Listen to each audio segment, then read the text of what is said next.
Assalamualaikum warahmatullahi wabarakatuh. Selamat pagi anak-anakku semuanya.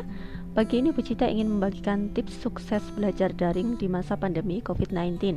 Ini adalah materi yang Bu Cita sampaikan tadi pagi ketika pembinaan wali kelas. Jadi anak-anakku yang mungkin tadi pagi tidak bisa mengikuti pembinaan wali kelas bisa menyimak materi ini ya. Tips yang pertama, kalian harus menyiapkan tempat yang nyaman untuk belajar daring. Tempat yang nyaman itu yang seperti apa? Yang pertama, sinyalnya harus bagus ya.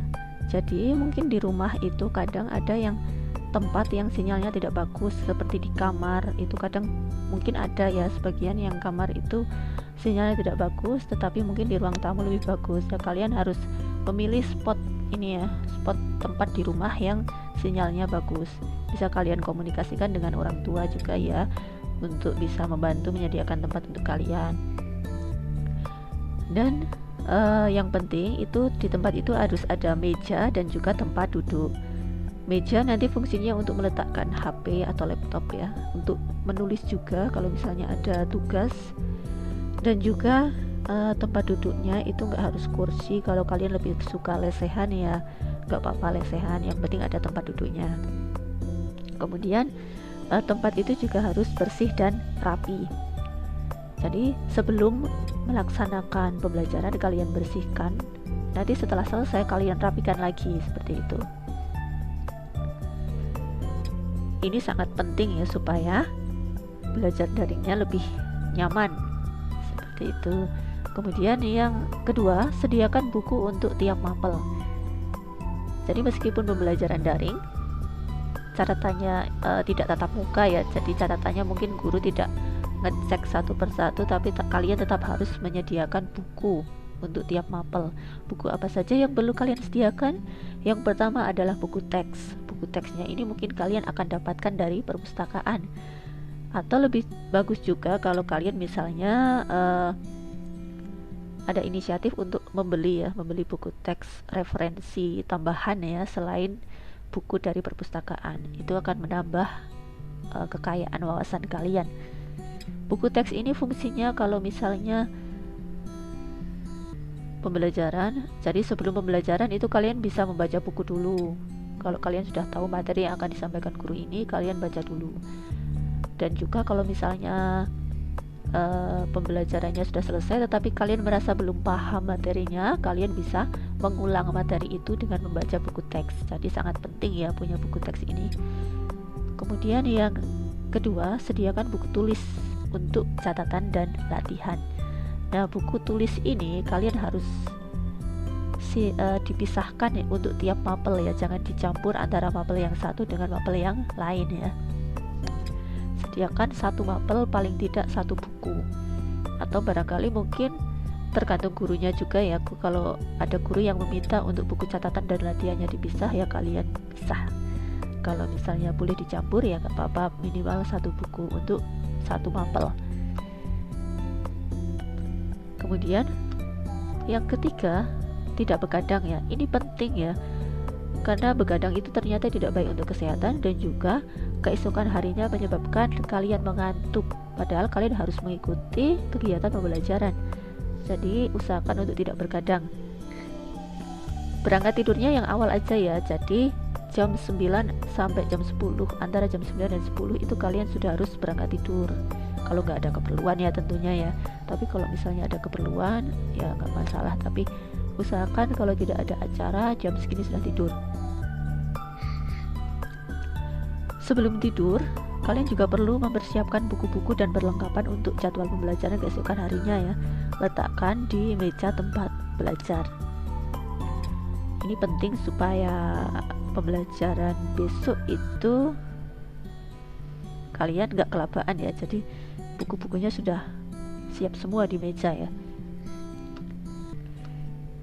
Kemudian yang keempat, bangun tidur lebih awal. Jadi kenapa kalian berangkat tidurnya itu harus lebih awal? Supaya bangun tidurnya lebih awal. Jadi meskipun pembelajarannya itu secara daring, tidak tatap muka, tidak perlu berangkat ke sekolah, tapi kalian tetap harus bangun tidur lebih awal. Usahakan antara jam 4 sampai jam 5 pagi itu kalian sudah bangun. Kemudian kalian bisa melaksanakan aktivitas pagi ya, seperti ibadah, kemudian membantu orang tua, mungkin memasak atau membersihkan rumah ya, atau menyapu dan sebagainya. Lalu mandi pagi, tetap mandi pagi ya sebelum pembelajaran, kemudian sarapan. Lalu jam 7 itu kalian harus sudah siap di depan laptop atau HP lengkap dengan alat tulis dan buku-buku yang diperlukan. Nah, ini buku-bukunya kan sudah disiapkan semalam sebelumnya, jadi lebih mudah. Kemudian tips yang kelima, jadwalkan waktu untuk ngecek grup WA kelas. Jadi selama pembelajaran daring, otomatis informasi dari Bapak Ibu guru itu kan juga disampaikan secara daring, biasanya lewat grup WA kelas. Kalian supaya kalian itu lebih efektif ya, kalian harus menjadwalkan waktu khusus untuk ngecek grup WA kelas. Waktu-waktu yang penting itu biasanya ya sebelum kelas dimulai ya, pukul 7. Jadi biasanya sebelum kelas dimulai itu Bapak Ibu guru mapel ada yang menyampaikan informasi tentang pembelajaran hari itu. Kalian harus ngecek ya di grup WA kelas. Kemudian waktu yang penting juga adalah setiap pergantian mapel. Biasanya ini antara jam 9:04 jam 12:45 ya. Jadi saat pergantian mapel atau setelah pembelajaran satu mapel selesai, mungkin ada penugasan dari guru mapel itu lewat WA ya. Nah, itu kalian cek WA-nya. Atau juga bisa ada informasi untuk pembelajaran selanjutnya ya. Jadi perlu untuk pas pergantian mapel itu ngecek WA. Kemudian di akhir pembelajaran ya. Jadi tiap hari kan berbeda-beda akhir pembelajarannya ya, ada yang jam 2, ada yang jam setengah 4 sore ya. Jadi kalian cek gitu ya setiap selesai pembelajaran. Barangkali ada pengumuman dari guru mapel. Jadi intinya adalah jangan sampai ketinggalan informasi. Kemudian tips yang keenam itu kuncinya supaya kita nggak stres ya, itu adalah kerjakan tugas dari Bapak Ibu guru itu segera kerjakan tugas dari Bapak Ibu guru. Jadi kerjakan dan kumpulkan hari itu juga agar tidak menumpuk ya. Jadi misalnya hari ini ada tugas dari Bapak Ibu guru ya, langsung aja dikerjakan dan dikumpulkan. Nah, kalau belum bisa gimana? Kalau belum paham materinya gimana? Ya kalian bisa diskusi ya dengan teman lewat WA atau tanyakan ke guru mapel lewat WhatsApp kan juga bisa ya, konsultasi. Tentunya guru mapel juga akan lebih senang ya kalau ada murid yang mau bertanya, artinya dia memperhatikan seperti itu. Kemudian yang penting juga adalah patuhi tata tertib PJJ-nya ya. Yang ketujuh, yang tidak kalah penting adalah jaga kesehatan. Dengan kesehatan, kita bisa melaksanakan segala aktivitas dengan lancar. Jadi penting ya untuk menjaga kesehatan, apalagi di masa pandemi seperti ini. Yang pertama adalah dengan makan makanan yang bergizi seimbang.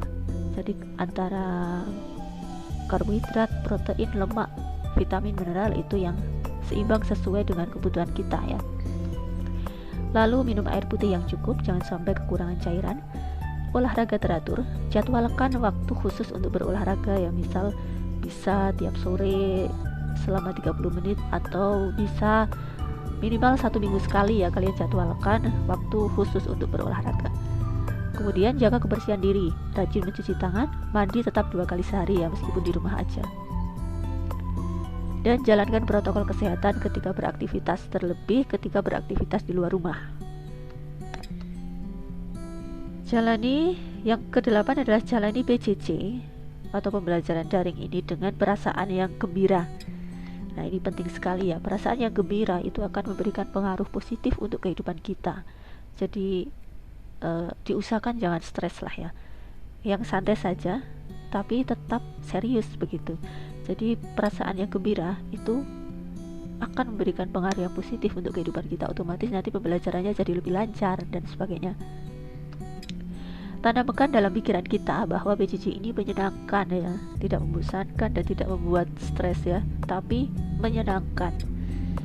Bersyukur ya, syukurilah kesempatan untuk bisa mengikuti pembelajaran meskipun secara Syukurilah kesempatan untuk bisa melaksanakan pembelajaran ya, meskipun hanya secara jarak jauh atau secara daring. Syukuri dengan cara menggunakan kesempatan itu dengan sebaik-baiknya, belajar dengan sebaik-baiknya. Ya, yang penting adalah melatih diri untuk senantiasa berpikir positif, hindari pikiran-pikiran yang negatif ya. Fokus pada tujuan dan cita-cita kita, abaikan hal-hal yang tidak perlu. Jadi anak-anakku sekalian pasti punya cita-cita ya. Nah, kalian optimislah kalian akan bisa mencapainya, dan lakukanlah hal-hal yang bisa mendukung kalian untuk menuju cita-cita kalian. Kurangi atau hindari hal-hal yang kira-kira bisa menghambat perjalanan kalian menuju cita-cita kalian.